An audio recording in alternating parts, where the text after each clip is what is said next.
I'm David Carnoy, Executive Editor for CNET.com, and we're here to take a look at the Sony DualShock 3 wireless controller for the PS3.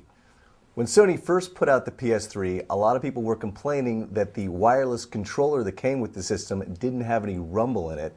Problem was, Sony was in a patent dispute with the folks that made the technology behind the vibration feature, but now they've patched things up, and Sony's come out with the DualShock 3, which has the vibration.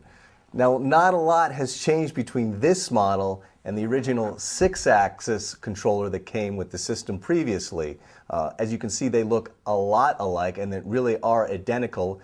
If there's one big difference, it's that the DualShock 3 weighs 2 ounces more than the 6-axis.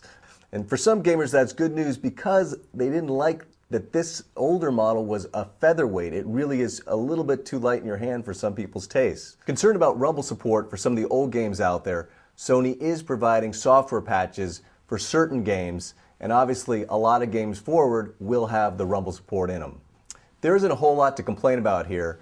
However, the one issue that still crops up when it comes to the PS3 controller is that the rechargeable battery is built into the controller, so if it ever goes dead, you do have to buy a new controller, or of course you can simply use it as a wired controller.